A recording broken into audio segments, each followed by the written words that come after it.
Assalamualaikum warahmatullahi wabarakatuh. Hello guys, for today, I hope you are doing well. Di video sebelumnya gue udah bahas tentang noun clause, so dalam video ini gue bakal bahas tentang adjective clause. Langsung aja check it out. Relative pronouns for adjective clause.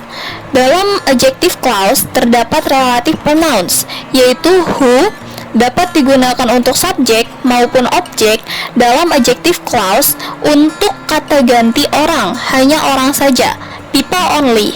Yang selanjutnya ada that, untuk digunakan dalam subjek maupun objek untuk kata ganti people atau things. Dia bisa untuk kata ganti orang maupun selain orang, things. Selanjutnya which dapat digunakan untuk subjek maupun objek dalam adjective clause untuk kata ganti things, hanya things saja.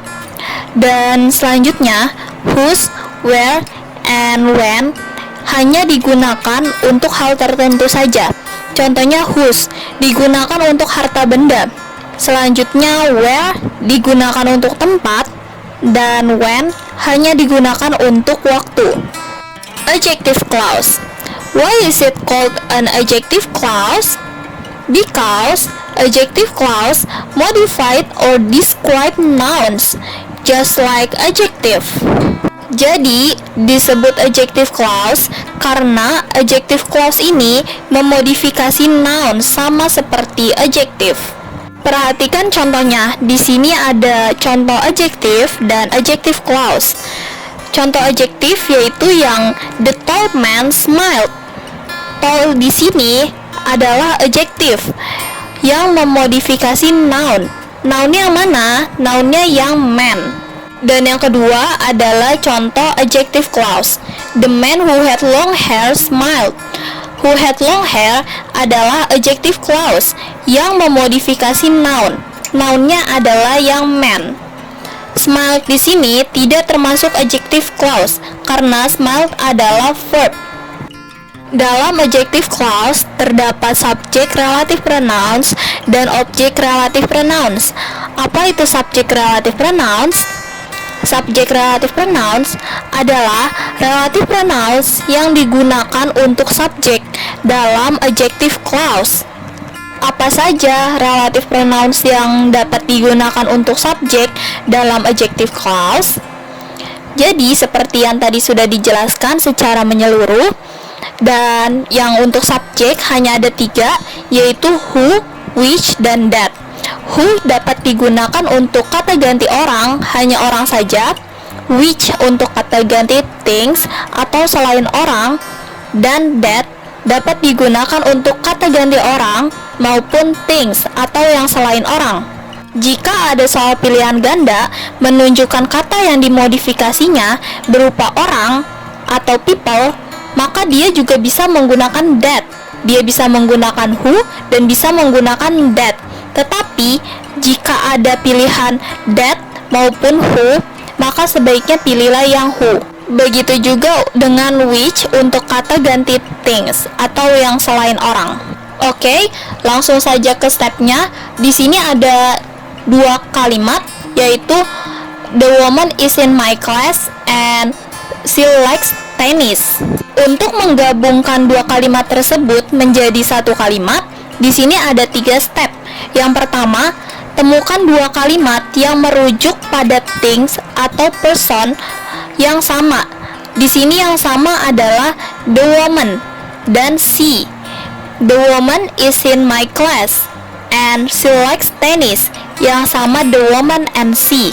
Step yang kedua adalah ganti kata kedua dengan relative pronouns. Berarti yang diganti di sini yang kalimat kedua, yaitu she. She-nya diganti dengan, karena ini kata ganti orang, jadi dapat diganti dengan who atau that.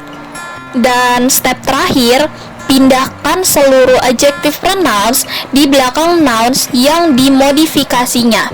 Kalimatnya akan menjadi the woman who likes tennis is in my class, atau bisa juga the woman that likes tennis is in my class.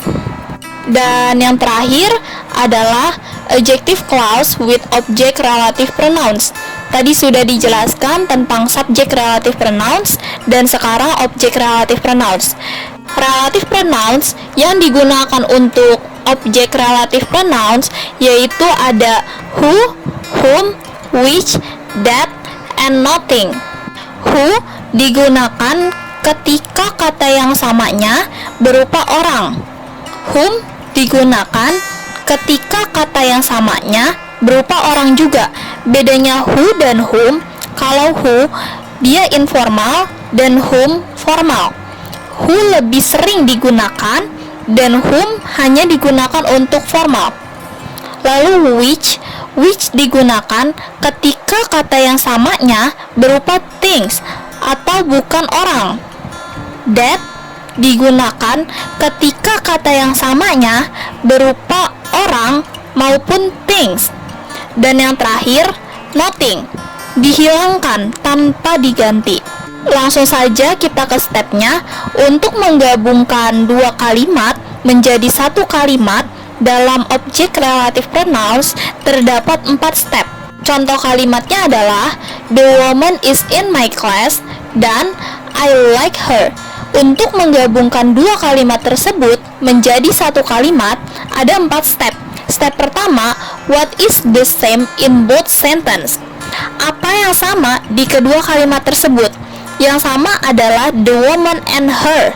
Keduanya merujuk pada hal yang sama, yaitu her tersebut merujuk pada the woman. Step kedua, ganti kata kedua dengan relative pronouns. Di sini kita harus tahu kata yang sama tersebut, yaitu the woman and her, berupa apa? The woman and her di sini berupa orang. Berarti kita dapat menggunakan who, whom, that, atau nothing. Step ketiga, pindahkan objek relative pronouns ke awal kalimat kedua. Kalimatnya berubah menjadi the woman is in my class, who or whom or that or nothing I like. And step terakhir, pindahkan seluruh adjective clause di belakang noun yang dimodifikasinya. Maka kalimatnya akan berubah menjadi the woman whom I like is in my class, atau the woman who I like is in my class, atau the woman that I like is in my class, atau tidak ada relative pronouns-nya, seperti the woman I like is in my class. Okay guys, thank you for your attention. Wassalamualaikum warahmatullahi wabarakatuh.